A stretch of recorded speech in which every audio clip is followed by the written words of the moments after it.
Oui, merci, Monsieur le Président. Bon, moi, je vous avoue que j'ai l'impression de perdre mon temps dans cette audition parce qu'en fait, on n'avance pas. Au rythme des auditions, chacune des personnes auditionnées nous explique qu'elle n'y est pour rien, que tout va bien, que tout est formidable. Monsieur Attal, je vais du coup essayer de vous poser des questions très simples. Si vous pouvez répondre simplement, ça serait formidable. Entre avril 2022 et septembre 2024, quelle a été l'évolution de la dette publique en France?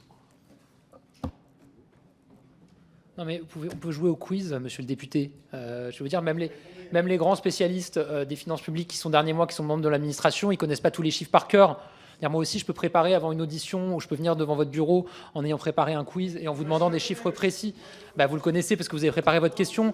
J'ai derrière moi, l'ancien directeur général du Trésor et l'ancien conseiller chargé des finances publiques, chef de pôle à Matignon. Tous les chiffres d'un mois sur l'autre, vous les connaissez pas par cœur. Voilà, donc je peux vous apporter une réponse. Donc 112%, c'est stable entre début 2023 et mi-2024. Pardon, mais ça, c'est un pourcentage.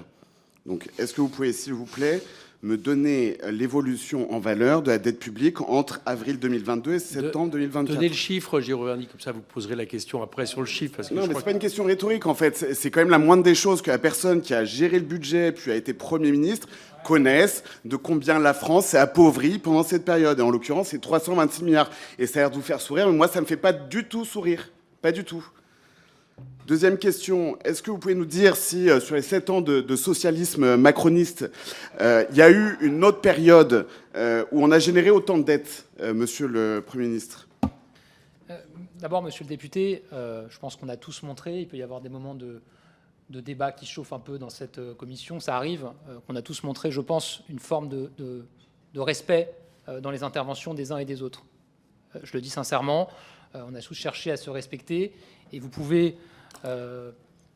encore une fois, vous amusez à dire, je vais lui demander entre le mois de mai 2023 et de décembre 2024 de combien en valeur la dette a augmenté. Ça peut vous faire plaisir de faire ça. Ça peut vous faire plaisir de m'entendre vous dire que je n'ai pas le chiffre de tête, de montrer que les membres de l'administration qui sont les spécialistes de ces questions n'ont pas le chiffre de tête, de faire derrière un esclandre pour expliquer que c'est un scandale. Si c'est comme ça que vous voulez, non mais si c'est à ça que vous voulez consacrer, à la différence de tous vos collègues, les 2 minutes pendant lesquelles vous pouvez m'interroger, c'est votre choix. Mais moi, je ne vais pas m'énerver, en tout cas faire mine de m'énerver comme vous.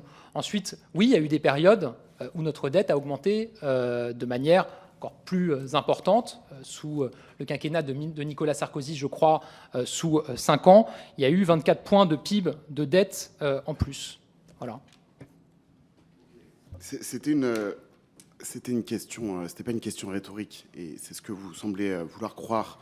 En fait, vous n'avez répondu à aucune question. Donc en fait, vous expliquez qu'il y a eu un beau respect dans cette audition. C'est pas vrai. Vous avez systématiquement contourné les questions. Monsieur de Courson, vous avez refusé de lui répondre. Et en plus, vous avez fait une réponse qui est erronée, monsieur Attal. Vous avez fait une réponse qui est erronée, si, sur l'évolution de l'IS.